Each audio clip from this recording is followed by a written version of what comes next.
Bien, para que veas un poquito más la explicación. En este caso, este es el circuito que se te presenta, ¿verdad? En este caso, aquí tenemos una fuente de corriente, una fuente estable de corriente. Este vienen siendo las resistencias presentes en cada uno del circuito que se te está presentando. Y este es el inductor. Esta es la simbología que se utiliza para cada caso. ¿Ok? Eh, Aquí este que tú ves aquí es un interruptor, lo que significa en este caso el tiempo igual cero es que para efectos antes de nosotros comenzar a andar el circuito, por decirlo así, que antes de que el circuito comience a funcionar, el circuito estaba abierto. Por eso tú ves este símbolo aquí, significa que ese símbolo significa que el circuito está abierto. Esta fecha indica que cuando a partir de cierto momento, en tiempo cero, el circuito se cierra. Y es ahí cuando comienza a andar el circuito o comienza a funcionar dicho circuito. ¿Ok? Entonces, ya como te digo, esta es la fuente, estas son las resistencias, tiene tres resistencias, este es el símbolo del inductor. Y esta indica el sentido de la corriente, de hecho coincide con el sentido que ves aquí del circuito. ¿Ok? Bueno, este es el símbolo ohm, 4 ohm, 12 ohm, 4 ohm y este es Henry, que es, digamos, el símbolo o la unidad, mejor dicho, la unidad que corresponde a la inductancia. ¿Ok? Bien, aquí yo te planteé en la solución, ¿verdad? ¿Cuál es la meta para esto, o digamos, cuál es la intención de este circuito? Que es ver cómo se comporta la corriente cuando pasa a través de este inductor. Como también te decía en el audio anterior, la intención de estudiar este circuito es ver cómo la corriente disminuye en un periodo de tiempo determinado cada vez que pasa a través de este artefacto o este inductor, este elemento del circuito. Como también te había dicho en el audio, cada vez que pasa por esto, cada vez que la corriente hace ese recorrido en cierto periodo de tiempo, disminuye exponencialmente. Entonces no disminuye bruscamente, no es que en un segundo baja, por decirte, de 1 ampere baja a 0 ampere, no. Eso lo hace poco a poco, por cada, digamos, ciclo que va realizando el circuito, o la corriente en este caso. ¿Okay? En este caso la corriente hace este movimiento que ves aquí en este sentido, una y otra vez, cada cierto periodo de tiempo. Entonces, aquí yo te hice la aclaratoria, ¿verdad? Que antes de t igual a 0, es decir, antes de encender el circuito, poner a funcionar el circuito, se obtiene por división. ¿Qué significa por división? Bueno, que la corriente eléctrica cuando llega a un nodo viene siendo estos puntos que están acá. La corriente eléctrica cuando llega a los nodos, se divide. Es decir, cuando llega a este punto, imaginemos la corriente va aquí, ¿verdad? Va circulando por aquí, por aquí. Cuando llega a este punto, la corriente se divide en dos. Está una corriente que baja por acá para la resistencia de 4 ohmios y está la corriente que sigue hacia este lado. Cuando vuelve a llegar aquí, la corriente se vuelve a dividir. Está la corriente que pasa por 12 ohmios y está la corriente que sigue hacia este lado y pasa por acá. Y ese ciclo se repite una y otra vez. A la final, la suma de todas esas corrientes debe darme la corriente total del circuito, ¿okay? Por conservación de la carga. ¿Qué significa conservación de la carga? Que, por lógica, si tú tienes, por ejemplo, 2 amperes, tú al final no puedes obtener 5 amperes, salvo que haya un elemento o un componente electrónico que me eleve la carga en el proceso. Pero el total al final siempre debe darme la misma carga que inicialmente alimenta el circuito. Quizás de un poco menos, por decir, si era 2, puede dar 1,95, por poner un ejemplo. ¿Por qué?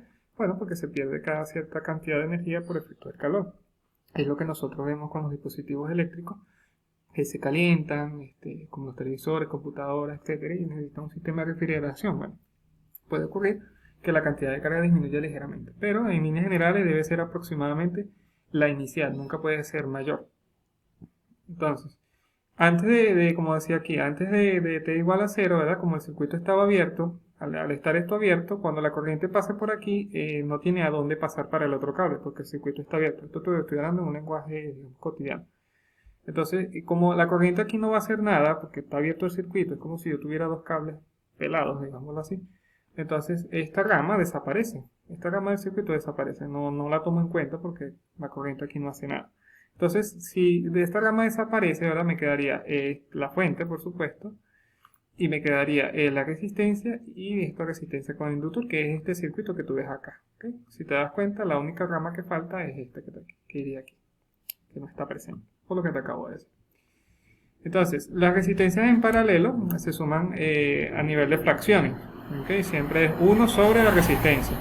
En cambio, las resistencias cuando están en serie se suman simplemente, por decir, si estas dos estuvieran en serie sería 4 más 4. En este caso, como están en paralelo, siempre es un cuarto más un cuarto, ¿ves? En forma de fracción.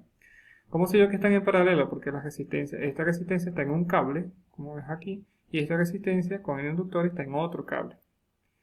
En serie significaría que ambas resistencias están en un mismo cable, es decir, puede ser una aquí y otra aquí. Están en un mismo cable, entonces estarían en serie. Bueno, entonces, como te decía, como estas dos resistencias están en paralelo, ¿verdad? Recuerda que la ley de Ohm dice que B, el voltaje, es igual a I por R, ¿verdad? I por R, en este caso I es corriente por R, que es la resistencia que está aquí. Entonces, a nosotros, como las únicas resistencias que hay son de 4 ohm ambas, entonces, y ambas están en este caso en paralelo, en este caso entonces simplemente sustituimos a 4 ohm más, como si la resistencia equivalente a la final estuviera en serie, 4 más 4 sería 8 ohm, sería por lo tanto 4 sobre 8 por 2 amperes, eso a la final, ya esto es calculadora, me da 1 ampere. ¿Okay? Esto es porque las resistencias están en paralelo. Esto es por fórmula, ¿ok? La fórmula establece que cuando es en paralelo se hace en forma de fracción, como te acabo de decir. Si estuvieran en serie sería simplemente 4 más 4 por 2. O sea, sería 4 más 4, 8 por 2, 16 amperes, si estuvieran en serie. Si luego de que del tiempo cero, es decir, cuando yo paso el interruptor, que lo cierro, es decir, esta rayita que está aquí, cierro el interruptor, ahora sí, la corriente cuando pase por aquí tiene por dónde circular. Por lo tanto, se cierra el circuito y genera la rama. Ya esta rama ahora sí la tengo que tomar en cuenta. Fíjate que este es igual a este circuito, pero ahora sí agrego esta rama. ¿Por qué? Porque ahora sí circula corriente por aquí, ahora sí debo analizarlo. Entonces, este es un circuito LR porque R significa resistencia, L inductor, o sea, tiene resistencia e inductor en sus componentes. Esta es una fórmula que se utiliza para calcular la corriente cuando está presente un elemento o un componente, en este caso el inductor, que hace que dicha corriente disminuya exponencialmente. Es una fórmula fija, o sea, ya existe. Es como la ley de Ohm, B igual a I por R, es una fórmula existente. ¿Okay? Entonces, en este caso es la fórmula para calcular la corriente y ver cómo se comporta en un determinado tiempo cuando está presente, bien sea un inductor, un capacitor. Esto se puede hacer incluso para los voltajes. En el caso de voltaje, que sería B, aquí cambiaría las letras, simplemente sería B en vez de I, aquí sería B, B y B. Pero el resto se mantiene igual, esto significa que la corriente disminuye exponencialmente a medida que transcurre el tiempo. Cada uno tiene su simbología, en este caso I infinito es la corriente final del inductor, que digamos, si yo lo quiero calcular desde 0 hasta 2 segundos, por poner un ejemplo, I infinito sería la corriente que estaba a los 2 segundos, por ponerte ese ejemplo, pues. Y 0 es la corriente inicial, es decir, cuál es la corriente que tenía antes de yo pasar el interruptor o encender el interruptor. Y esta T que tú ves aquí como curva se llama tau, en el alfabeto griego de matemáticas, tau. Se diferencia de la T normal, fíjate que son un poquito diferentes, una es un poquito más curva. Entonces, esa es la constante del tiempo. La constante del tiempo es el tiempo que tarda la corriente en disminuir, como te dije anteriormente, aproximadamente el 37%. Algunos libros colocan 36,8%, otros colocan 36,5%, pero en aproximadamente 37%. Como te digo, la corriente cada vez que pasa por el inductor disminuye la corriente, porque el inductor almacena energía. Tú lo puedes investigar un poquito más para que profundice. Pero el inductor es básicamente un almacenador de energía por campos magnéticos. Entonces, la corriente cada vez que pasa por aquí disminuye. ¿Por qué disminuye? Bueno, porque el inductor está almacenando energía. Eso es como que le estuviera robando corriente. Vamos a ponértelo en un término más claro para que puedas entender un poco más. La corriente está robándole, el inductor, perdón, está robando corriente cada vez que la corriente pasa por allí. Por lo tanto, la corriente total I, cada vez que pasa, disminuye. Disminuye como exponencialmente. ¿Ok? Entonces, exponencialmente por la exponencial que está aquí. Entonces, esa es la constante del tiempo. Esa tau es la constante del tiempo. Es decir, cuánto tiempo le toma poder disminuir el 37% aproximadamente de la corriente total. Le tomó 0,5 segundos en disminuir el 37% de su corriente. Entonces, eso es lo que significa la constante del tiempo. ¿Okay? Hasta que llega un momento en que se estabiliza el circuito. De acuerdo a los análisis teóricos o prácticos de laboratorio, eso es después de 5 periodos de tiempo. Esos periodos de tiempo vamos a dártelo en un lenguaje más cotidiano, es como decir 5 vueltas. ¿Okay? Cada 5 vueltas el circuito ya se estabiliza. ¿Qué significa que se estabiliza? Que ya no disminuye constantemente, ¿okay? Sino que ya llega a un punto donde la corriente ya no baja más. Es como si el inductor ya llegara a su máxima capacidad de almacenamiento y ya no almacena más energía y por lo tanto deja que la corriente fluya tranquilamente. Viene siendo como lo que pasa a estar en corto. Entonces el circuito comienza a circular la corriente como si el inductor no estuviera allí, ¿okay? Imagínate eso como una tubería de agua y un tanque. El tanque viene siendo el inductor y la tubería de agua viene siendo los cables. Entonces, cuando el tanque se llena, el tanque se tranca y ya no almacena más agua y deja que el agua circule por toda la tubería sin ningún problema. ¿Okay? Eso tiene una fórmula que es esta que te viene aquí. La L es la inductancia y el R de Q es resistencia equivalente. Entonces, la resistencia equivalente se puede calcular con la fórmula de resistencia cuando los circuitos están en paralelo, que es esta que está aquí, la que yo te decía. ¿Te acuerdas que en paralelo yo te dije que se hace en forma de fracciones? Cuando es en serie se hace una simple suma. Si estas resistencias estuvieran en serie sería simplemente R1 más R2. Pero aquí como están en paralelo se hace en forma de fracción. Entonces, bueno, aquí sería 1 sobre 4 más 1 sobre 12, que son los valores de la resistencia, sustituye, y bueno, aquí ya esto es calculadora, me da un tercio. Para poder hacer, como me interesa es R1 sobre 2, yo lo que hago es voltear la fracción, es decir, esto lo paso para arriba y este para abajo. Lo mismo hago aquí, este para arriba y este para abajo. Y me da al final 3 a 1. ¿Por qué? Porque 3 arriba y 1 abajo sería 3 entre 1, 3. Entonces, una vez que hago eso, ya esas dos resistencias, es decir, esta y esta, ahora se transforman en una sola. Y yo la puedo colocar en cualquier sitio, ¿ok? Yo la puedo colocar aquí, aquí, aquí, al lado de esto, no importa. Eso al final lo que importa es que se transforme en una sola resistencia llamada resistencia 1,2. Yo la coloqué aquí, pues, en este caso. Y me queda, por supuesto, la resistencia 3, que estaba aquí, y el inductor. Okay, eso no elimina más la fuente de corriente. Como estas dos están en serie, ¿verdad? Entonces simplemente se suma. 3 más 4 serían 7.